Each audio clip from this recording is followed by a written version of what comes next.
في سنة 2021 صحيفة بريطانية كبيرة نشرت خبر غريب. فنان دنماركي استلم من متحف رسمي حوالي 84 ألف دولار عشان يقدم عمل فني. الفنان سلم المتحف لوحتين فاضيين، لا رسمة ولا لون ولا أي حاجة، وسمى العمل ده Take the money and run، يعني خد الفلوس واجري. المتحف رفع قضيته، أما الفنان قال تبريره إن اللي عمله ده هو الفن نفسه. والقصة دي مش استثناء، دي نتيجة تاريخ طويل، ففي لحظة تغيرت فيها نظرتنا للفن بشكل كامل. فتعالوا في سطر حضارة نفهم امتى تحول الفن من حاجة بتتشاف لحاجة بتتفهم، وايه يعني conceptual art، وده لأن لكل سطر أثر ولكل حضارة قصة.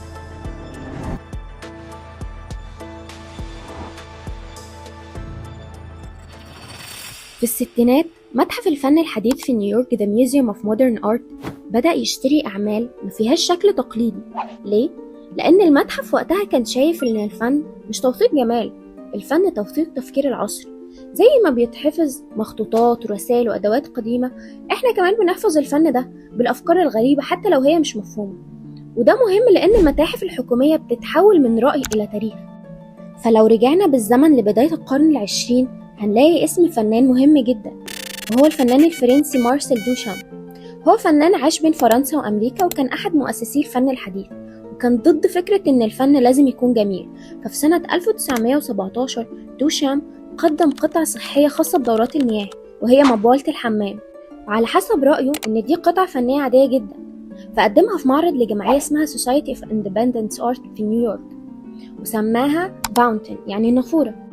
فهو ما صنعش حاجة ولا رسم حاجة، هو اختار حاجة موجودة كده وقال دي فن. الصدمة مش في المبولة، الصدمة في الفكرة. فبالنسبة له الفن مش لازم يكون جميل، ولا لازم يكون مفهوم، ولا لازم يكون معمول بإيد فنان.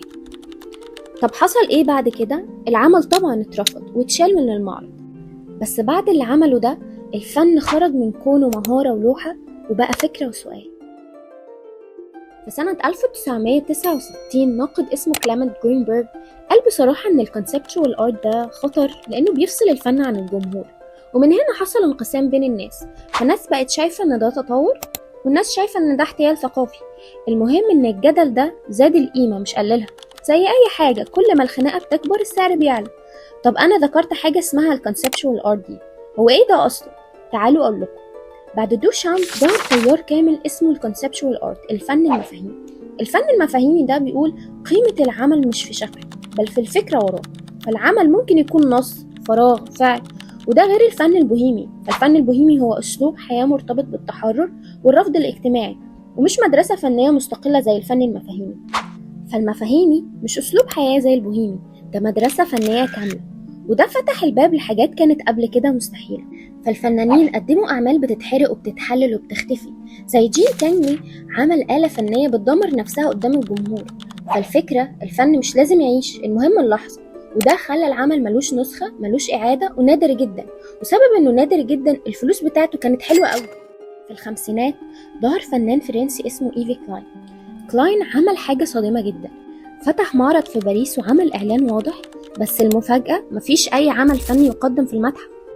يعني إيه؟ يعني قاعة بيضة مفيهاش أي حاجة، والناس كانت عارفة كل حاجة من البداية ودخلت بإرادتها واتفرجت وناقشت. ففي ناس كانت شايفة إن دي عبقرية، وناس تانية كانت شايفة إن ده احتيال. وطبعا المتحف من البداية كان موافق على الفكرة، لأن هي كانت تجربة مش عرض لوحات. وإيفي كلاين نفسه قال إن العمل الفني هو الإحساس اللي جواك مش حاجة اللي قدامك، ودي كانت أول مرة في التاريخ الفراغ نفسه يقدم كفن.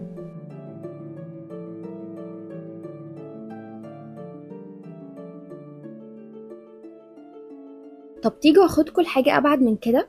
بعد سنين فنان أمريكي اسمه روبرت راشنبرغ خد رسمة فنان مشهور جدا اسمه ويليام ديكونينج وقعد يمسحها. أيوة يمسحها حرفيا بمواد تنظيف لحد ما الرسمة اختفت، والعملية دي أخدت أسابيع. فاللوحة نفسها ما بقتش بيضة، لا هي بقت باهتة متآكلة، وأثر المسح كان واضح عليها. يعمل ايه بعد كده؟ يروح يعرضها كعمل فني وسماها Erased Deconing Drawing، يعني الرسمة الممسوحة لديكونينج. ديكونينج نفسه صاحب اللوحة وافق على اللي بيحصل ده، وكان مسلمه أصعب لوحة عنده عشان الموضوع يبقى تحدي. فالفكرة كانت واضحة، الفن مش في النتيجة، الفن في الفعل. فالمسح بقى إبداع والعدم بقى محتوى. فمن السبعينات جامعات زي هارفارد بدأت تدرس الفن المفاهيمي كمادة ومنهج وتاريخ، وده نقل الفن من إن هو كان فن شخصي إلى معرفة أكاديمية. ومن هنا أي عمل مفاهيمي اتعمل واتدرس قيمته بتثبت. فبعد الجامعات دخلت المتاحف الرسمية، ودخلت أخطر مكان وهو سوق المزادات وبيوت زي ستاثبيز في لندن وبريستون في نيويورك، وابتدت تبيع أعمال بسيطة فاضية أو شبه فاضية بمئات الدولارات أو بالملايين. ومع الوقت سعرها بقى بيزيد. ليه؟ لسبب بسيط: مستحيل تتقلد، مستحيل تتكرر، ومرتبطة بلحظة تاريخية. يعني لو اتعملت النهاردة مش هيبقى ليها نفس القيمة لو اتعملت بكرة. فالقيمة هنا مش في الشيء، القيمة في التوقيت. طب نيجي للسؤال الطبيعي: مين اللي بيدفع المبالغ دي في لوحات أو أعمال زي كده؟ اللي بيشتري أكيد مش شخص غلبان، اللي بيشتري هو مستثمرين، مؤسسات، أو جمعية أعمال فنية. فهم ما بيشتروش لوحة، هم بيشتروا اسم فنان، لأن الفنان جزء من حركة تاريخية، جزء من قصة الفن، والعمل مرتبط بالخطة ومستحيل يتكرر. زي ما حد بيشتري مخطوطة قديمة أو قطعة أثرية، مش عشان ورق، لأ عشان تاريخ. والقيمة مش في الاستخدام، القيمة في الرمز. فالفن بقى كفلوس مش جمال. ومع الوقت الفن خرج من كونه حاجة بتتحب أو تتكره، وبقى أصل مالي ووسيلة تنويع استثمار. ليه؟ لأنه ما بينهارش فجأة، ما بيتأثرش بالتضخم مباشرة، وبيتنقل بسهولة، والتقييم فيه مرن. يعني بقى زي الذهب أو العقار، وده اللي خلى الفن يدخل دايرة الشبهات.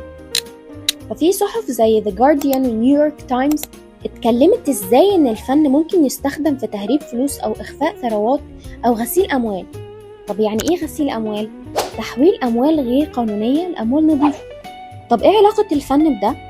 الفن دخل عشان سعره تقديري ومفيش فيه تسعير ثابت، وصعب تتبع القيمة، لأن لوحة فاضية ممكن تتباع ب1,000,000 ومحدش يقدر يقول إن السعر بتاعها غلط. فالدولة حاولت تراقب والقوانين اتشددت، لكن السوق لسه شغال ولسه بيكبر.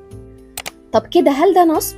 الحقيقة المزعجة لأ، لأن المتاحف معترفة بيه وشارياه، والجامعات بتدرسه، والسوق معترف بيه، والمزادات متنظمة.